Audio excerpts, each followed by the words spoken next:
Arrange marriage. मागील भागात आपण पाहिले की सायलीचा वाढदिवस असतो. त्यानिमित्ताने ऋषिकेश तिला भेटायला बोलावतो. पण सायलीचे वडील तिला जाण्याची परवानगी देतील का?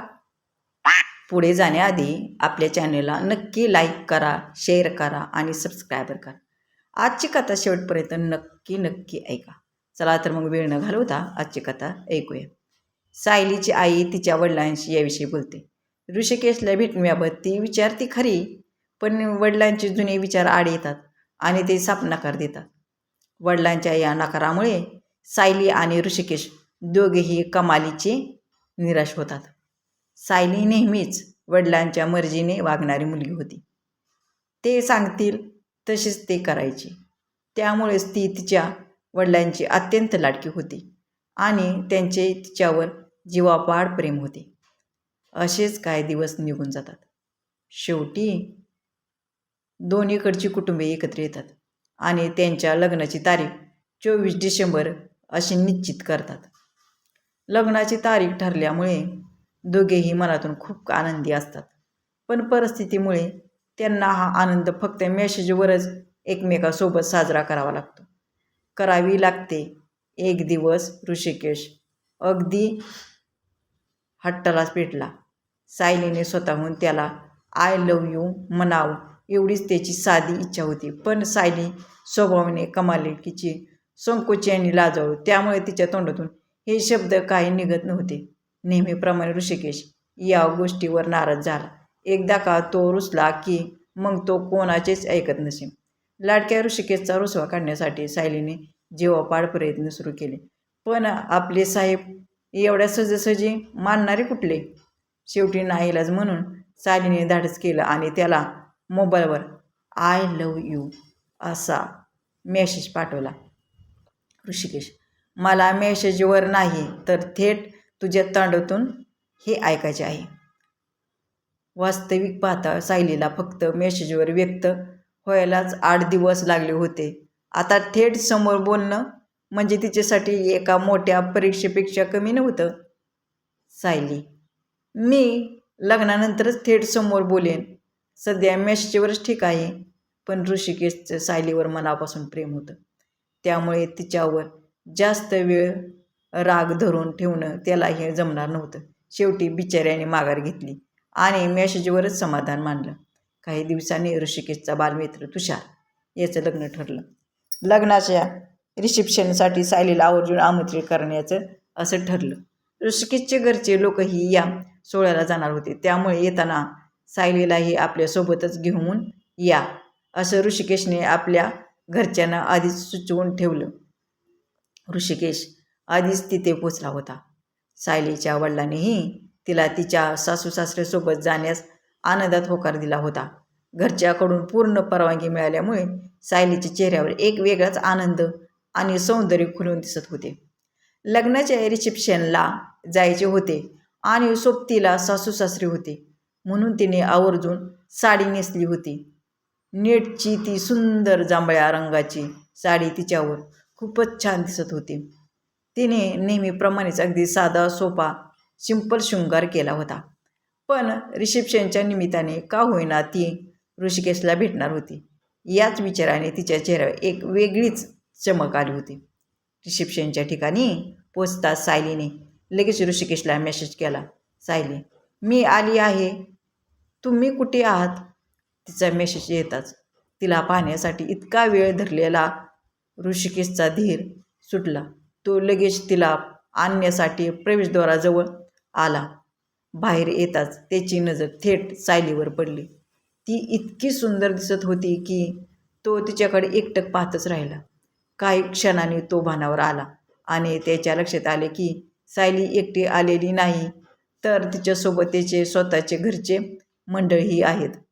त्यानंतर सगळेजण एकत्र आत गेले.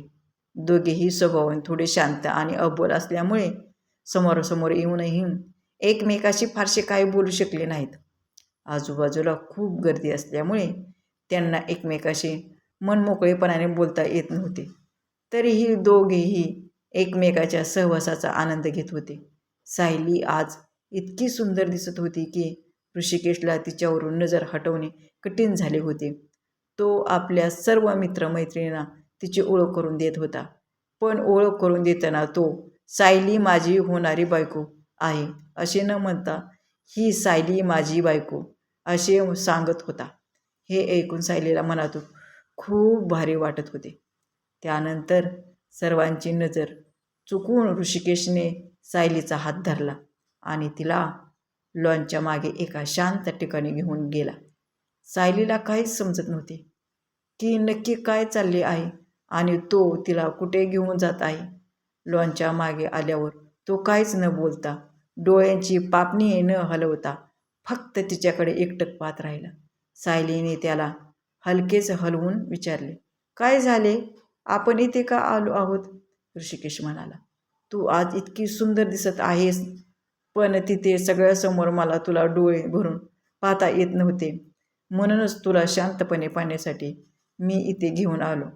काय माहीत मी तुला पुन्हा कधी एकट्या एवढ्या जवळून पाहू शकेन, कारण आपल्याला सहज भेटता येत नाही. सायलीच्या वडिलांना त्यांचे भेटणे आवडत नव्हते. लग्नाआधी मुलगा आणि मुलगी अशा प्रकारे भेटले की जणू काही सुजान मुलाप्रमाणे दोघेही एकमेकाच्या मर्यादेचे पालन करत होते. सायली, आपल्याला इथे जास्त वेळ थांबता येणार नाही. कोणी पाहिले तर प्रश्नाचा भडीमार सुरू होईल. एवढा वेळ कुठे होतास असं विचारतील, असं म्हणून सायली निघू लागते. तेवढ्याच ऋषिकेशने तिचा हात पकडला. अचानक झालेल्या स्पर्शाने सायली गोंधळली. काय करावे हे न सुचल्याने ती स्तब्ध होऊन उभी राहिली. ऋषिकेश, प्लीज इतक्यात जाऊ नकोस ना, आणखीन थोडा वेळ आपण इथेच थांबूया. सायली, पण घरचे काय म्हणतील? ऋषिकेश, मी आहे ना सोबत, कोणी नाही बोलणार काही, आणि माझे मित्रही सांभाळून घेतील. आता इतर गोष्टी सोडून आपण फक्त आपल्याबद्दल बोलूयात का? सायलीने होकारार्थी मान डोलवली आणि ती लाजून खाली बघू लागली. तो शांत आणि सुंदर क्षण तिच्या मनाला सुकावून जात होता.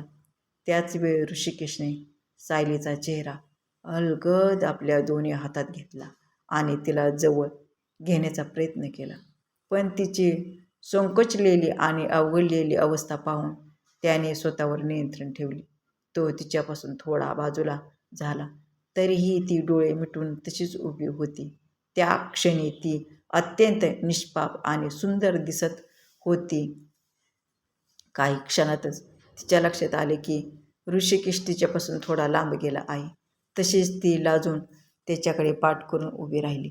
ऋषिकेशने तर आज ठरवलेच होते की जेवढा शक्य होईल तेवढा जास्त वेळ सायलीसोबत घालवायचा. थोड्या वेळानंतर ते दोघेही लॉन्समध्ये ऋषिकेशने त्याच्या आई वडिलांना सांगितले. ऋषिकेश, तुमचे जेवण झाले की तुम्ही घरी जा. सायलीला इथेच थांबू द्या. माझे अजून काही फ्रेंड येणार आहेत, त्यांच्याशी तिची ओळख करून द्यायची आहे. इथले सगळे संपले की मी स्वतः तिला घरी सोडून देईन. पण माईंना, म्हणजेच ऋषिकेशची आई, ज्यांना सर्वजण माई म्हणतात, हे अजिबात पटले नाही.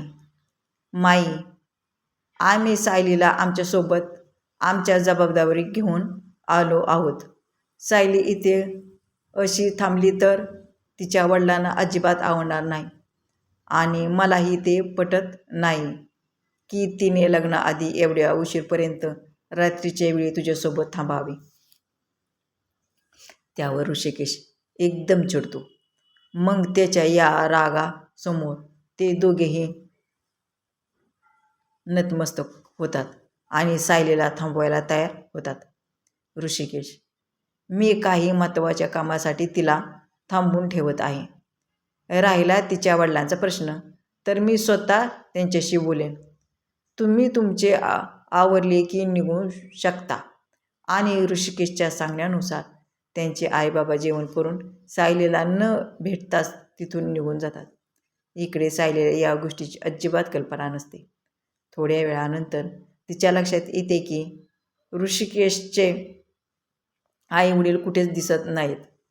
ती त्यांना इकडे तिकडे शोधू लागते, पण ते कुठेच सापडत नाहीत. शेवटी ती गोंधळून ऋषिकेशला विचारते, आई बाबा कुठे गेले? दिसत नाहीत ते. ऋषिकेश, ते मगाशीच घरी निघून गेले. हे ऐकून सायली एकदम चकित होते. काय? विसरून कसे गेले मला? मग आता मी घरी कशी जाणार? मला सोबत का नाही घेऊन गेले ते? असे एकामागून एक प्रश्न ती ऋषिकेशला विचारू लागते. चिडलेली सायली पाहून ऋषिकेश तिच्या ओठावर हात ठेवतो आणि हळूच बोलतो, इतकी हायपर होऊ नकोस. मीच त्यांना आधी पाठवून दिले. सायली, पण का? ऋषिकेश, मला तुझ्यासोबत अजून थोडा क्वालिटी टाईम घालवायचा होता. शिवाय माझ्या काही खास मित्राशी तुझी ओळख करून द्यायची आहे असं सांगून मी त्यांना घरी पाठवलं. सायली, पण हे माझ्या पप्पांना अजिबात आवडणार नाही. असे उशीरपर्यंत तुमच्यासोबत थांबलेले पाहून ते माझ्यावर खूप रागवतील. ऋषिकेश, अरे डोंट वेरी, मी बोलतो आहे तुझ्या पप्पाशी आणि त्यांनी ठीक आहे चालले असे म्हटलं, त्यामुळे आता अगदी टेन्शन फ्री राहा. मी असताना तुला कसलीच काळजी करायची गरज नाही. फक्त नेहमी हॅप्पी राहा. आणि तसंही मला तुझ्याशी खूप काही बोलायचं आहे. बऱ्याच गोष्टी मनापासून शेअर करायच्या आहेत. लग्नाआधीच तुला सगळं काही सांगून टाकणार ना, तर माझं मन एकदम हलकं होईल. नाहीतर लग्नानंतर सांगितल्यावर तुला वाटेल की मी तुला अंधारात ठेवून फसवणूक केली. मला आपल्या आयुष्याची सुरुवात एकदम पारदर्शक आणि सुंदर करायची आहे. मला तुझ्याबद्दलही खूप काही जाणून घ्यायचं आहे. तुझा फास्ट, तुझे स्वप्न, तुझ्या इच्छा आणि तुझ्या आवडीनिवडी, मला हे सगळं मनापासून समजून घ्यायचं आहे. पण हे सगळं मेसेजवर बोलणं जमत नाही आणि अशी संधी आपल्याला पुन्हा मिळेल की नाही माहीत नाही. आज जर तू घरी गेलीस तर कदाचित आपण थेट लग्न मंडपातच भेटू. पुन्हा लग्नाआधी अशी शांतपणे भेट होईलच असं नाही. आता बघूया ऋषिकेश सायलीशी काय काय शेअर करतोय. ते ऐकून सायली चांगलीच तणावात आली.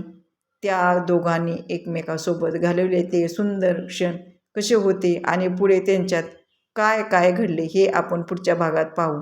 तोपर्यंत ही कथा तुम्हाला कशी वाटली कमेंट करून नक्की सांगा.